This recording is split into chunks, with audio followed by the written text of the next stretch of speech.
Hello children, hope all of you are doing fine. Welcome back to the session.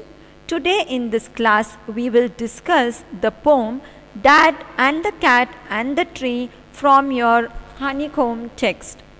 This poem is written by Kit Wright. Before we understand this poem, let us know about our poet Kit Wright. Kit Wright was born on 17th June 1944. He is the author for more than 25 books for both adults and children, and the winner of awards like Arts Council Writers Award, Geoffrey Faber Memorial Prize, the Alex Hunt Prize, and many more. After a scholarship to Oxford University, he worked as a lecturer at Brock University, St. Catharines in Canada. Then he returned to England and a position in Poetry Society. He is a full-time writer. So children, you can see here in this slide some poetries and some books written by Kit Wright. And among that, this poem which we are going to read today, Dad and the Cat and the Tree, is a humorous poem. Before we know this poem, let us see what happens in the poem. Have you ever seen a cat climbing a tree? Sometimes a cat may climb too high and get stuck in the tree. So what will happen then, children? So the poor cat will not be able to come down without any help. So what are we supposed to do at that time? Should we climb on a tree and get the cat out, or what is the possibility according to you? So this thing you are going to tell me in the online class. If any cat is stuck in the tree, what is your your idea of bringing the cat back?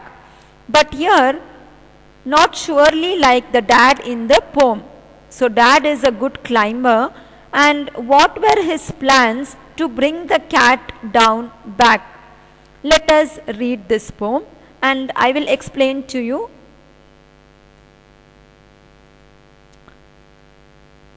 So children, as you can see here, the lines from the poem. One morning, a cat got stuck in the tree. The narrator's dad decided that he will easily be able to take care of it. The narrator's father decides to climb the tree. And then what happens? We will check. This morning, a cat got stuck in our tree. Dad said, right, just leave this to me. So here in these lines, the poet showcases how the narrator's father takes the responsibility of bringing the cat back or dealing with the cat. And the narrator discusses that one morning the cat got stuck in a tree and his father told he will manage it. The tree was wobbly. The tree was tall. Mom said, for goodness sake, don't fall. Since the tree was unstable, the narrator's mother was full of doubts as to how easy it would be for her husband to climb the tree. Therefore, she warned him that he might fall. So what dad replies to this? Fall? Scoffed dad. A climber like me, child's play. This is, you wait and see. So here how the narrator's father laughed away his wife's warning, you can see. And he says that he is a very good climber and he can climb the tree as it is just easy as a child's play. And how he is going to bring back the cat, everybody needs to wait and watch. He got the ladder from the garden shed. It slipped. He landed in the flower bed. So the narrator's father brings out a ladder and from the garden and he gets it from the garden shed, but it slipped and father fell on the flower bed. Here you can see that is on the ground. Never mind, said dad, brushing the dirt off his hair and his face and his trousers and his shirt. We'll plan B. Stand out of the way. Mom said, don't fall again, okay? So the narrator's father brushes off all the dust after falling and cleans his face and his clothes, and he has started to start with plan B, how to bring the cat back. But he also, however, plans that he is going to bring the cat away, and he is confident, and his wife once again warns him that he must not fall. So here in the last line you can see that mom said, don't fall again, okay.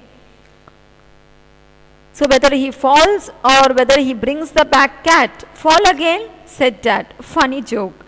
Then he swung himself up on a branch. It broke.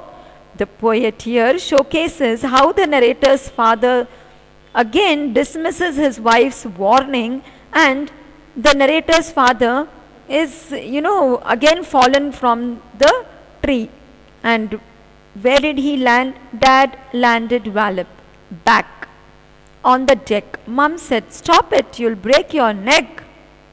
But here, no, father is not ready to listen to his wife. That is the poet's mother. The poet reiterates the narrator's mother's intervention. The narrator's father again fell on the ground, and the narrator's mother begged him to stop, as he might break his neck from falling again and again. Rubbish, said dad. Now we'll plan C. Easy as winking to a climber like me. So he is not disheartened. Father is not disheartened.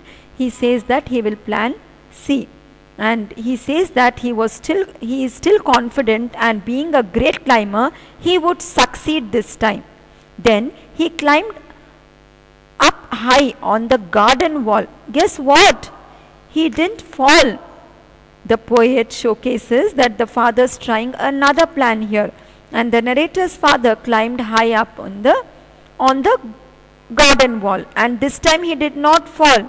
He gave a great leap, and he landed flat in the crook of the tree trunk, right on the cat. And the poet describes here finally that here father has landed on the tree top, right on the cat. The cat gave a yell and sprang to the ground, pleased as Punch to be safe and sound.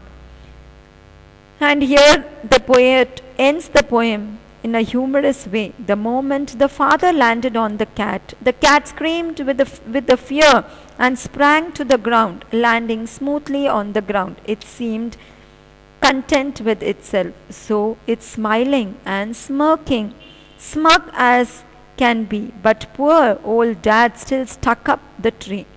So here we have understood that the narrator describes that having safely landed on the tree, the cat was smiling arrogantly while his father is still stuck up on the tree. So I'm sure you all have understood and have enjoyed this poem. So let us just summarize this poem. As I told you initially, that one morning the cat got stuck in the tree, and the narrator's dad decided that he will easily be able to take care of the cat. And the narrator's father decided to climb the tree, and as I told, that how many plans he has made to get the cat back, and his wife warned him that he might fall, but ignoring all her warnings, he climbed the ladder and slipped and fell. Having fallen once, he thought of trying again another way, yet again ignoring his wife's warning. He swung himself up on the tree. The branch broke again and he fell. And then what happened after this? It was not giving up at all. Still father climbed up the garden wall, and luckily this time he did not fall. However, the moment he sprang onto the tree, the cat jumped to the ground safe and sound. Poor father, on the other hand, got stuck in the tree. So he wanted to bring the cat back, and now the cat has come down and father is still stuck up in the tree. So children, I am sure you all have understood the summary as well of the poem. Now let us check on to a few words which you may feel difficult in the poem. Here you can see scoffed. What is the meaning of scoffed? That is scorn. Scorn, there are two meanings here. You can use the other word. Landed, wallop, that is with a heavy blow. Winking, we all know, to blink with one eye. Yell, to shout, sprang, to jump or release, pleased as a punch, very pleased, happy, smirking with the crooked smile, and smug is self-satisfied. So this was the summary and the meanings of the poem and the complete explanation as I read line wise to explain to you. And let us just check on to what are the poetic devices used in this poem, children. A metaphor and simile has been used in this poem. So we will discuss more about the poetic devices in our online class. So thank you for listening to this video, and I want you to keep your textbook ready so that we can discuss the extract based questions and the poetic device in more detail.